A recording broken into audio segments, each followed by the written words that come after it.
Okay, thank you for joining me. The purpose of this hour together is for me to explain to you how wellbeing teams work as self-managed teams.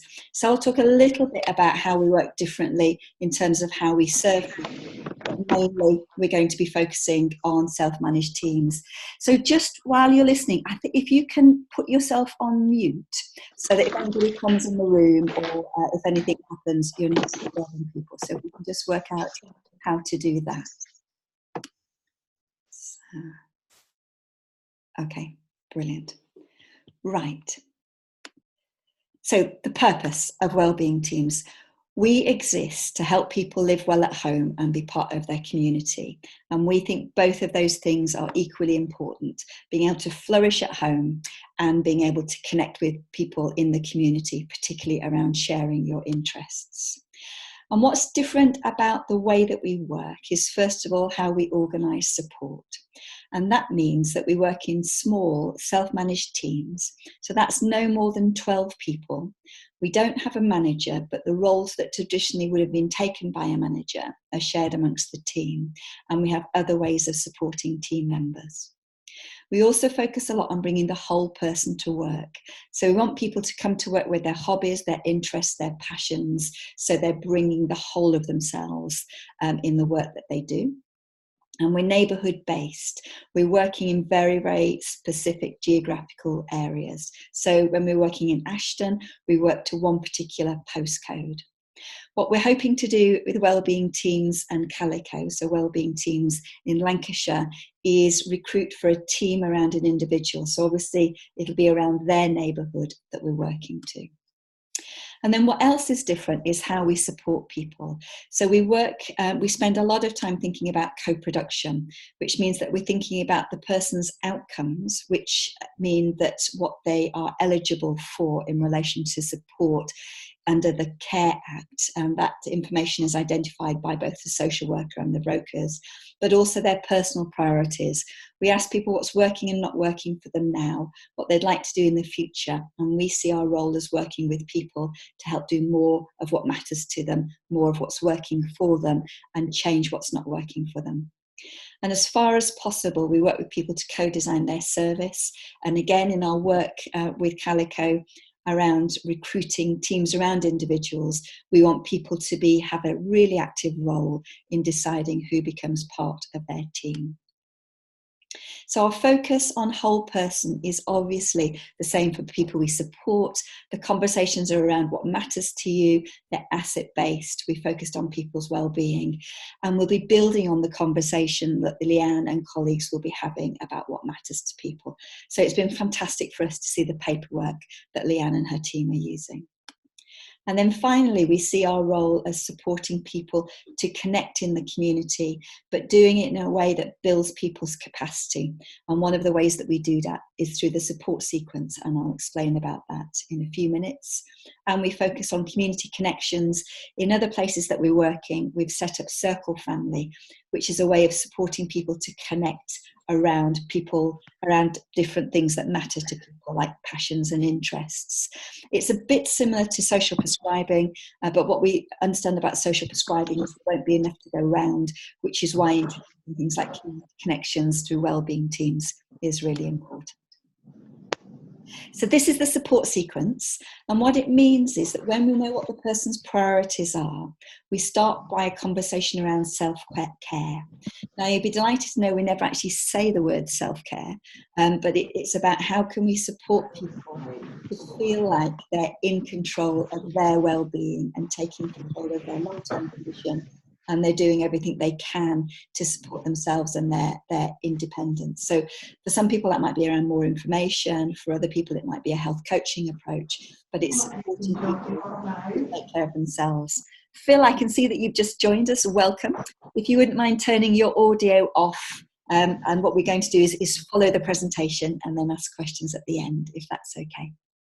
So after self-care, we then look at assisted technology and tech. And whereas it's quite common to use technology for safety and making sure people are safe and secure in their home, we see it as much wider than that. So we see technology as connecting people, like using Zoom and Skype, like closed Facebook groups, like WhatsApp groups. So lots and lots of different ways of using technology. We think lots of people could be wearing wearables. I'm wearing one at the moment, things like Fitbit, so that we can track with people their health, their movement, their sleep, and work out with them how they can keep improving their health. So as well as self-care and assisted technology, we look at the role and contribution of friends, family, and community circles. So how can we work together for people to thrive and have a great life? And that includes circle family, how we connect around shared interests.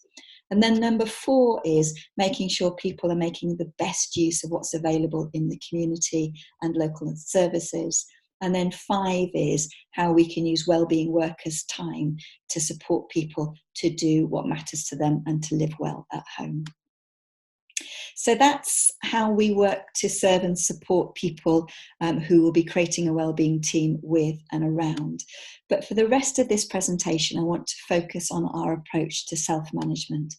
And it covers 3 areas really. So another way that we talk about our work is by describing it as teal.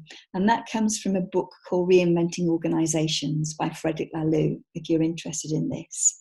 And he suggests that organizations of the future will be teal organizations, and they'll have 3 things in common. The first thing is what he calls an evolutionary purpose, and that means the organisation will grow and develop according to what local people need and what the organisation senses it needs. And I think the history of Calico, as I understand it from a presentation at the board in December, has really reflected that as well. So growing and developed in the way that local people need it to. So wellbeing teams would also be doing that. But the 2 things I want to explore in this presentation is how we support people to bring their whole self to work, and what does self-management look like in practice. So the first thing is, in order to recruit people who have an aptitude or interest in self-management, we need to recruit for values and not experience. So traditionally in home care and supported living, you'd be looking for people who've already had experience in health and care, already got some skills in it or some qualifications in it. But we see this differently. We think if we can recruit people with the values that resonate with Wellbeing Teams values, then we can teach people the skills that they need to have. So this is an animated advert from one of the first teams that we recruited in Torquay that kind of captures what this looks like in practice, if I can make this work. Here we go. Are you looking for a role with more control over how you work? Perhaps you'd like a job with security where you can grow and develop your skills and experience. Or do you want a job where you know you're making a difference? We're looking for wellbeing workers to help people live well in their own home. Whether you've worked in care before or are new to this type of work, if you're passionate about people and share our values, we could have the opportunity for you. Our values are compassion, responsibility, curiosity, creativity, and working in ways where everyone can flourish. The service is new and innovative, and we need amazing people to join our team to bring it to life. We'll provide full training and personal development opportunities to help you grow. This video explains a little bit more about what we do. We talk about what a wellbeing worker's role looks like and how wellbeing teams work differently. And if this sounds interesting, we'd love for you to give us a call for a coffee chat to find out more. How do we achieve true well-being? Is it about being safe and well? Perhaps it's about doing more of what matters to you, or staying connected to important people in your life.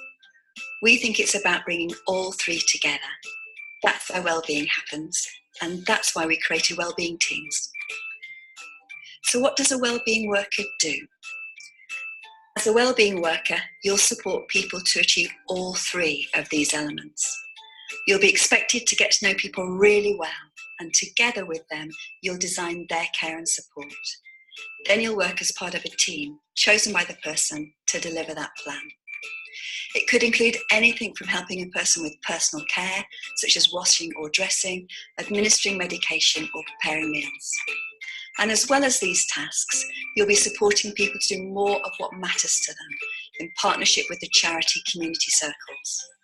That could be getting out and about, starting a new hobby, or reconnecting with a faith community.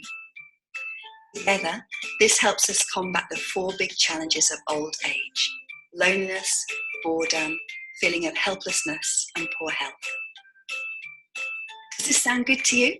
If you want a rewarding career that enables you to develop your skills as well as helping older people, then we'd really love to hear from you.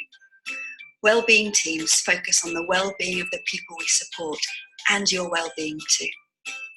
Because we're people, we'd rather you get in touch for a chat instead of sending an application form to get started.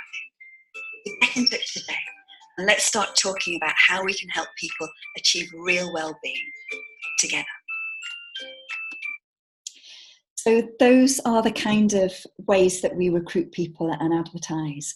But the other thing that's different about Wellbeing Teams is we don't take CVs and we don't do interviews. We use a workshop format and have informal conversations.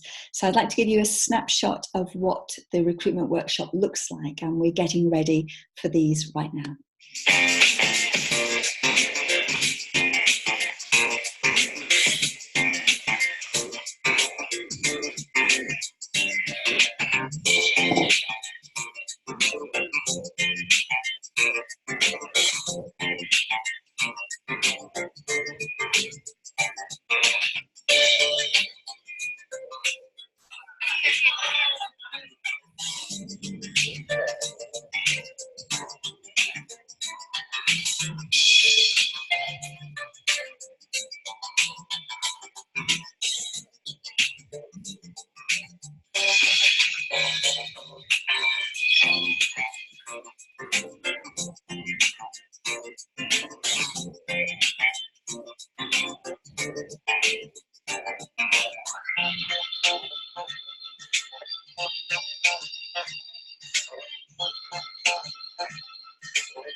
So as you can see, that was quite a big recruitment drive that we did there for our last 2 teams in Thurrock.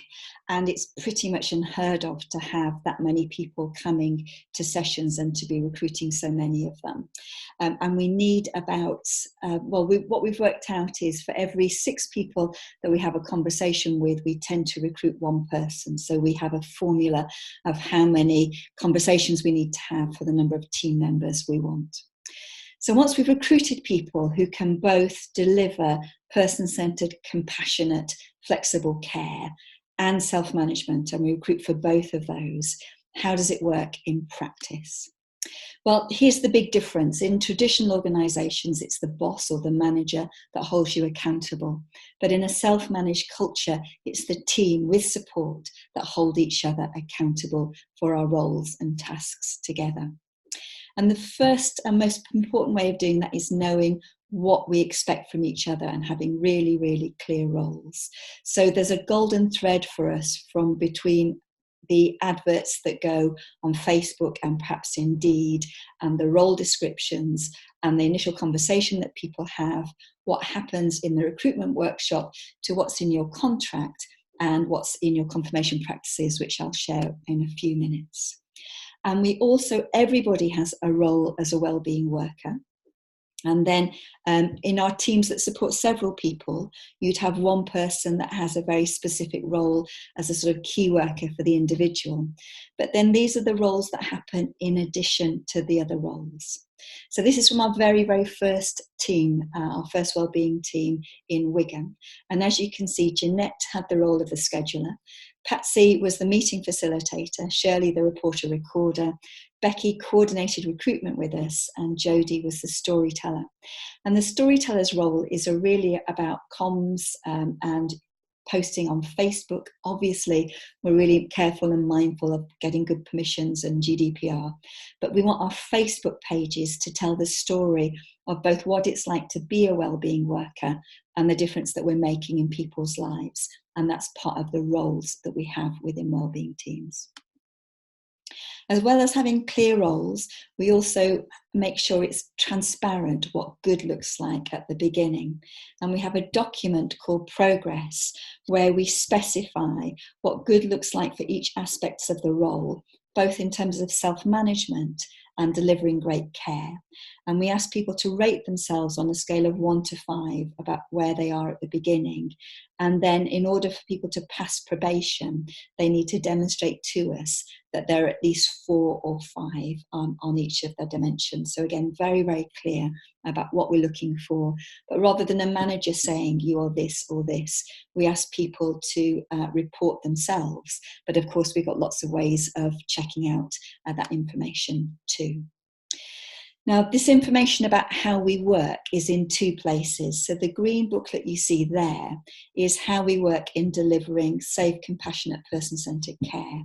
So Jane, if you think about the work that we did around roles, around standards and around policies and procedures, this is where it's captured with Wellbeing Teams. So we've deconstructed our processes, and the ones that wellbeing workers need to know are all in this A5 green book, and we give them to people when they join us, so that things that they will come across, for example, what to do if you're off sick, or what to do if you're worried about safeguarding, it's all very clearly documented there.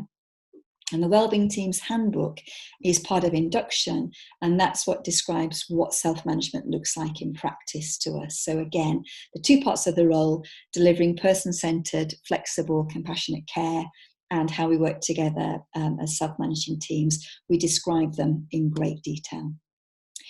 We've been using Slack as one of our main ways of keeping in communication. We're excited about Microsoft Teams, and Michelle's been doing some pilots about Microsoft Teams. And essentially, they do very, very similar things. They're a place to have conversations and a place to store documents. So we think being able to communicate together through Slack is one of the reasons why we've seen, self-management be really successful. So the other things that's key to Wellbeing Teams is the role of the Wellbeing leader. Here you'll see Michelle, who was one of our first Wellbeing leaders. In our work with you in Wellbeing Teams in Lancashire, our Wellbeing leader is Mo. And here you'll also see Becky and Jodie. Now, Becky worked in a distribution centre and was a driver before she joined us, and Jodie was a hairdresser. But they're also buddies.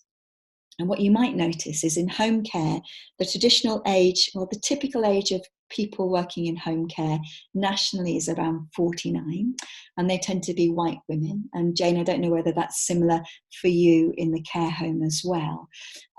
But these 2 women here would be what's known as Generation X or Generation Y based on their ages. Actually, they're Generation Y, and we've done really quite well at recruiting younger people to come and work with us, which again is not very typical in home care. The other reason for this photo is that Michelle has a coaching role with wellbeing workers, particularly around self-management, and signing them off as competent in delivering person-centred care. And Jodie and Becky are also buddies, so they have a role in supporting each other in the team too. One of the things that teams do right at the beginning is they form their own team agreements. So the document that I shared with you earlier, which is the Wellbeing Teams handbook, says this is how self-management looks like in Wellbeing Teams nationally. But each team forms their own team agreements, and therefore team agreements between different teams will be different. And we do that based on people's reflections on their previous work history and experience. Now, I'll show you how we do that in a minute. and how they're living our values too. And teams will review these on a regular basis. Now, I'm part of the national team, and some of you will have met Ben and Michelle and Mary and Kath, and we have our own set of team agreements. And this Friday, we're spending the day together, and one of the things that we're doing is reviewing our team agreements. So for each team agreement, we will be scoring ourselves and doing some personal reflection on a scale of 1 to 5. 5 is I'm confident, I'm always living this team agreement, and 1 is I don't think I'm doing a good job at all. And we're going to then to support each other about how we continue to deliver on our team agreements. So the other thing around self-management is about having coaches, and we've talked about that. That's Michelle, the wellbeing leader, having buddies, having really clear roles and being clear what good looks like, and the buddies having a role in supporting you, and using communication methods like Slack and Microsoft Teams. The other is transparent data and decision-making, and getting decision-making as close to individuals we support and teams as possible. And the way that happens is through weekly tactical meetings. And these take between an hour and an hour and a half every week. And I know that sounds like an expensive use of time, but they're the most productive meetings I think you could possibly have. It's where teams connect. It's also where we look at data, and I think we preempt a lot of challenges and problems by the way that these meetings run. So the first thing that we do is review progress, and we think about the people we're supporting, whether that's one person or in previous wellbeing teams, several people. We look at metrics, so we've got some data that we look at as a team every week, and we use it as an opportunity to raise and address tensions. And a tension is the difference between where we are now and where we could be, so the gap of how we think we could get better. Or it's what's getting in the way of you doing your best work. So it's a problem solving and problem raising sessions about half of the meeting, so that we are constantly problem solving and improving the way that we work. So this is one of the ways that we review how well we're doing. And we do this in 2 ways, both for the people we support or the person we support, and how we're doing in probation. So if we're supporting 2 or 3 people in the way that we did in wellbeing teams in other parts of the country, as soon as we come into the meeting, if you are the key worker for somebody, you would have their initials on a sticky. This is a big poster that we'd have up in the meeting room, and you would put the sticky with the person's initials either on track, bit off track, or off track. And there'd be a second board looking like this. And instead of living well at home, it has probation on. And if you're in your first 6 months of work with us at Wellbeing Teams, you would put your name on the sticky, and you would decide whether you think you're on track, bit off track, or off track in relation to the expectations of you around probation. And if you remember, I've specified at the beginning that we're really clear about what they are, and we're clear about where you need to be at 6 months or at 3 months. So you will be able to be reviewing your progress around that. And then one of the first things we do is look at who's off track and what do we need to do and agree to change that, or who's a bit off track. And if you feel you're off track in probation or a bit off track, we ask you what you need to get back on track to complete that well. We're also starting to do personal check-ins using boards. We always do a check-in at the beginning of our meeting, and we ask people to say how they're feeling.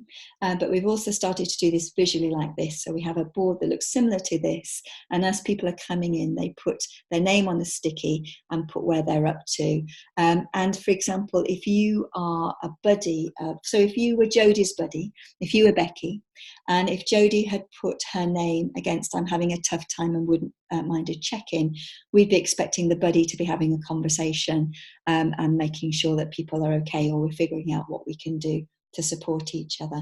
So part of bringing your whole self to work is being able to talk about how you are and how you're doing, and what is it we can do together to support each other. Now, instead of traditional supervision, We use something called confirmation practices. And I have next to me your fantastic document that's called A Step Further, that I was given when I did some work with you around policies and procedures. And what's great is there's such a lot of resonance with what you've described there and confirmation practices. Because essentially confirmation practices are reflective statements. So we have about 6 statements that relate to, again, the expectations that we have of wellbeing workers. And they say things like, as you can see here, I'm confident that I always provide compassionate, person-centred, safe care. We then show why we pay attention to this and how it relates to our values. So the first value of Wellbeing Teams is compassion. The second is responsibility. So we'd be spending 15 minutes in our team meetings doing these together. Jodie and Becky would do them together. So Becky might say, okay, Jodie, I think I'm a 4 on this. She'd explain why she gave herself this score and whether this was one of the areas she wanted to improve over the next 2 weeks. And in the national team, we have confirmation practices. Ours are individual according to our role, because unlike wellbeing workers, we each have different roles. So I do my confirmation practices before I go to our Friday tactical meeting. We'll have 15 minutes with a buddy, and I'll explain why I've given myself these scores. I'll be challenged on those as well. So it's not just that those scores are accepted, that I'll be challenged on why I've given myself that score. I'll be identifying the 2 areas that I think I can improve on, and then I'll be going over to Slack, our Slack channel, and we have a separate column that's called I Will, and each of the wellbeing team members in the national team posts there the 2 things that I'm going to be doing to improve my practice over the next 2 weeks. And that's what wellbeing workers do as well. So they look at the 6 criteria, 6 main elements of their role, identify 2 areas that they want to improve in over the next 2 weeks. They'll post those publicly on the Slack channel so everybody can see them, not just their buddy. We'll hope that their buddy checks in with them over the next 2 weeks to see how they're going, and then we report on how well we've done. So we use that process instead of traditional performance management, and we do it every 2 weeks. So in terms of continuous improvement, we're intentionally improving what we do on a 2-weekly basis. One of the challenges around self-management is being able to have courageous conversations with people when we're spotting that we're not doing as well as we could do, or we need to have a more challenging conversation with somebody, or even just in confirmation practices where I might have put myself as a 5 and you might think I'm a 2, and how we have a conversation about this. And compassionate communication is a very specific way of communicating with each other, developed by Marshall Rosenberg here. It's also called nonviolent communication. And it's not about changing people's behavior to get our own way. It's about a relationship-based way of working together that's not about blame. It's about honesty and empathy. That's about everybody getting their needs met. And at the moment, we're planning our first induction set of days for our first teams with you, and we put aside a whole day for compassionate communication because it's so central and important to what we do.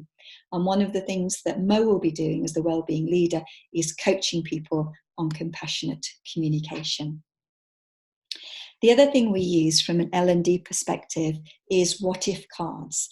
And this starts right at the beginning of recruitment. In the recruitment workshop, if you'll remember, one of the activities that you'll have seen people doing is what-if cards. And we have 2 sets of what-if cards. One is around the practical challenges that we face around supporting people with personal care, supporting people in their own homes.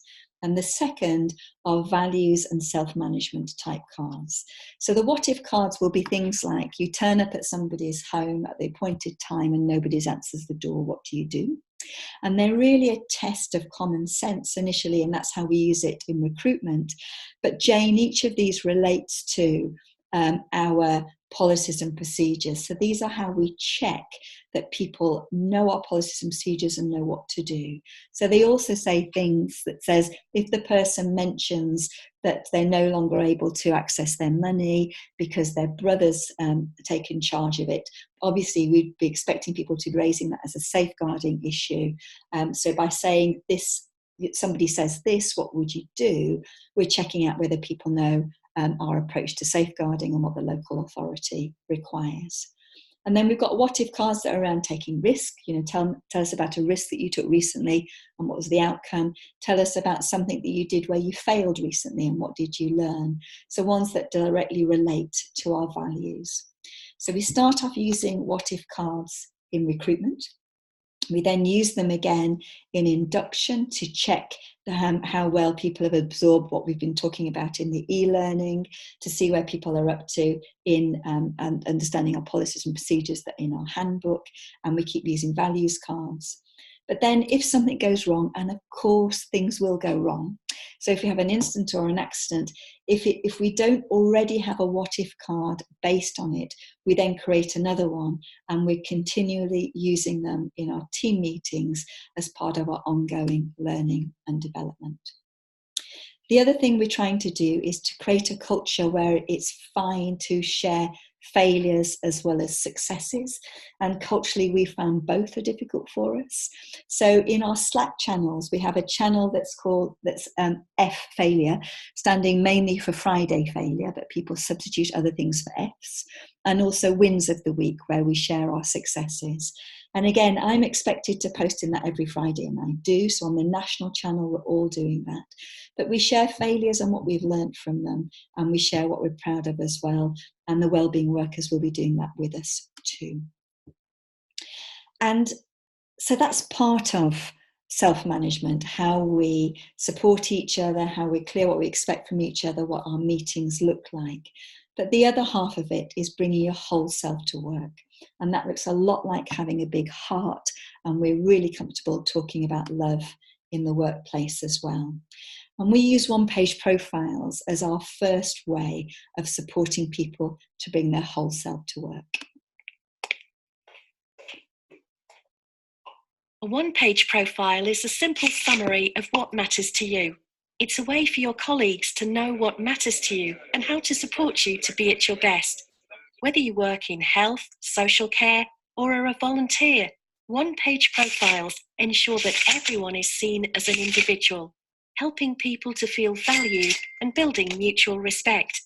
They help teams know the best ways to work together and support each other. Every one-page profile has 3 sections: what people appreciate about you, what matters to you, and how to support you. But you only need to share things that you're comfortable with other people knowing. One-page profiles are part of how we're putting what matters to each other, people, patients, and colleagues, at the heart of health and social care.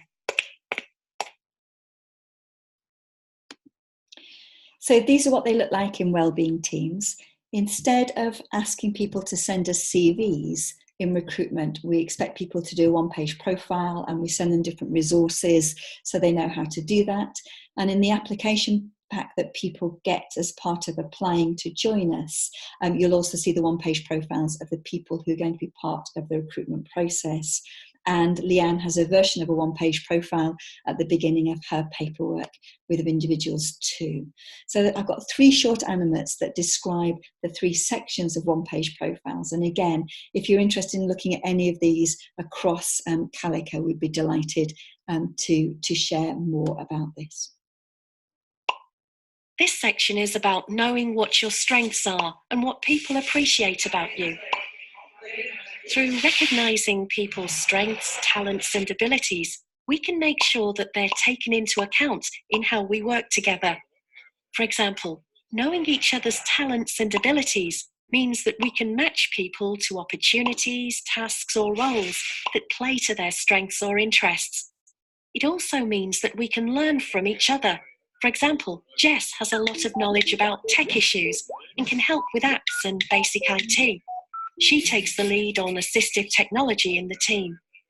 It can be hard to think about what people appreciate, like, or admire you for, so you might want to ask people you're close to for help. Try and find between 3 and 5 positive words that describe you best. Here are some examples.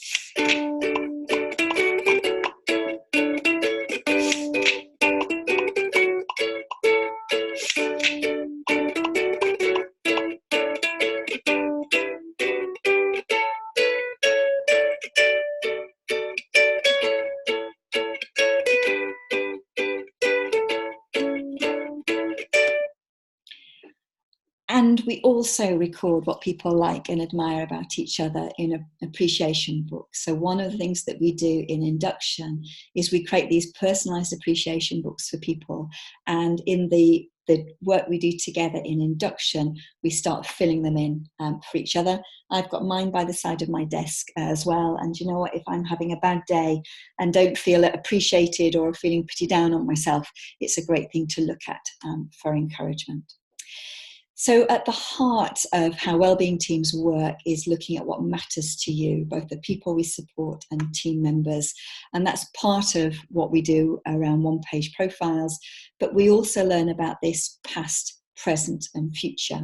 So present is around one-page profiles. We look at histories as well. I'll look at that in a moment. And we look at people's future aspirations too. Ooh, there's an element here. There we go. In this section, we find out what matters to you. This usually includes the people and relationships that matter, the hobbies and interests that you have, aspects of your culture or religion, important routines and events, and perhaps the pace of your life overall. You can't record absolutely everything that matters on one page, so aim for around 6 to 10 bullet points that represent the most important information you want to share. For instance, who are the most important people in your life?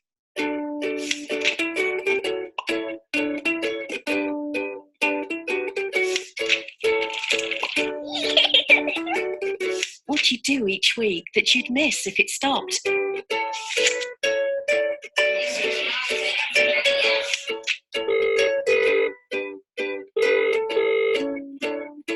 What makes a good day or a bad day for you?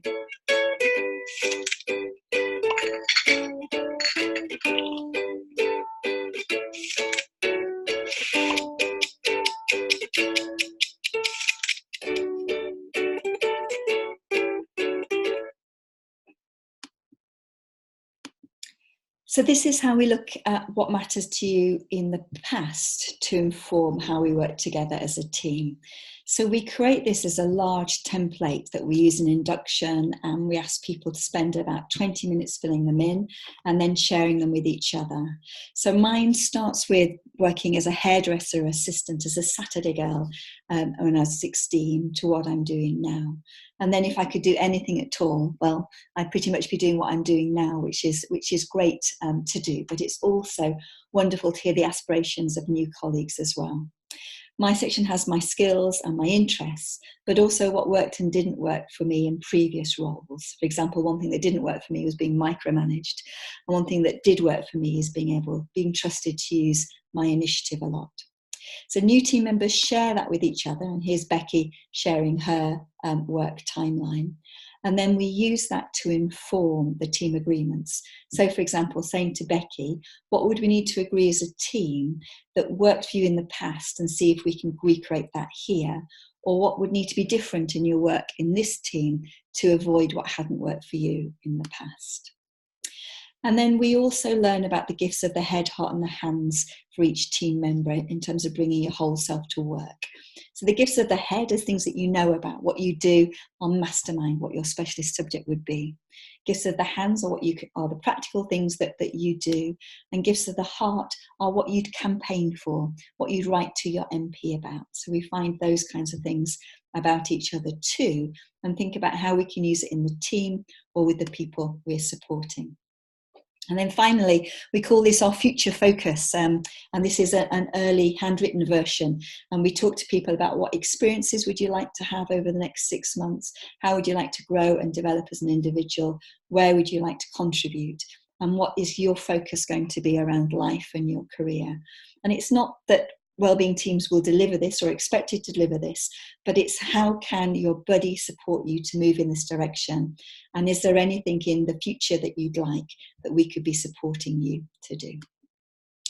And then finally, we don't think that the golden rule of treat people in the way that you'd like to be treated works in truly person-centered organisations, because we're all different. And yes, of course, we want everybody to be respected and be treated well, but we also need to know the detail of specifically what good support looks like to you. This section is about the support and help you need from your colleagues to be at your best at work. It also takes into account what's likely to make you stressed and how we can work together to avoid this happening, or support you if things are difficult. Try to find 3 to 5 bullet points that explain how your colleagues can do this. For instance, what does good support mean to you?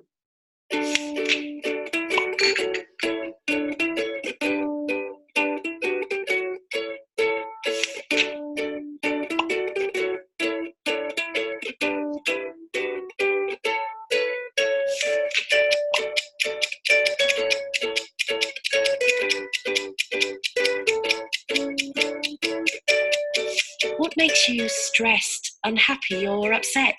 What could people do to help with this?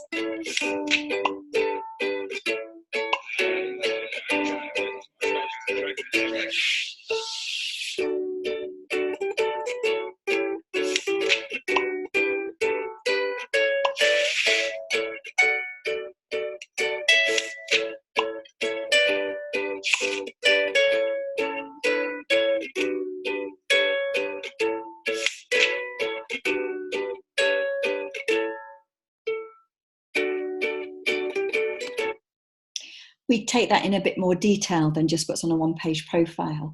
And one of the things that we do in induction is talk a lot about well-being and mental health and how you'd know when each other is stressed and what we can do to support you. So we have well-being action plans, and the first section is around stress and support. So you'll see my examples there and Michelle's. What are the early warning signs? How would you know? What would you see in my behaviour? What can you do yourself around it? And what can your colleagues do? So we have lots of conversations and record that as well as part of our person-centred team plan. And we pay attention to the 5 ways to well-being. We have a plan around that as well. And buddies support each other around well-being. So these are actual examples from the last time we did this in the teams in Thurrock, and buddies made pledges to each other. So they decided what they do around their well-being and negotiated with their buddy how their buddy was going to support them around that. So all of this information comes together in a person-centred team plan, the one-page profiles, the stress and support, the history, the well-being plans, and it's a bit like a personalised team operating manual. But it's not good enough just to do that kind of paperwork, and to create those, we need to keep checking in on how we're doing. And one of the ways we've done that in the first 2 years in Wellbeing Teams is with an application called Peakon. And that meant that every month we were doing the equivalent of a staff satisfaction survey. It was anonymous. It was based on, it included self-management, so it didn't talk about managers. But what was really different is the information went back to the teams, and the teams decided what they were going to do with it each month at a team meeting. And I know in Calico that you are planning to use something else, which we're hoping to use with you, but that regular check-in independently, we think is really critical in supporting teams to work well. And the other thing we do is after 3 months, and then after every 6 months, we do a person-centred team review. And they look a bit like this. So we get people up with pens and coloured paper. We have our team agreements on the wall. We have our purpose on the wall. We're reflecting back on our person-centred team plan. And we're kind of saying, well, what's working and not working in how we're living our team agreements, how we're working together, what do we want to do for the future? And teams use that to set their own 6-month team objectives. So thank you so much for listening. That's my brief overview, although it's probably felt like a long time, on what wellbeing teams are, what self-management means and looks like to us, and what bringing your whole self to work means and looks like to us. So I will stop the recording now.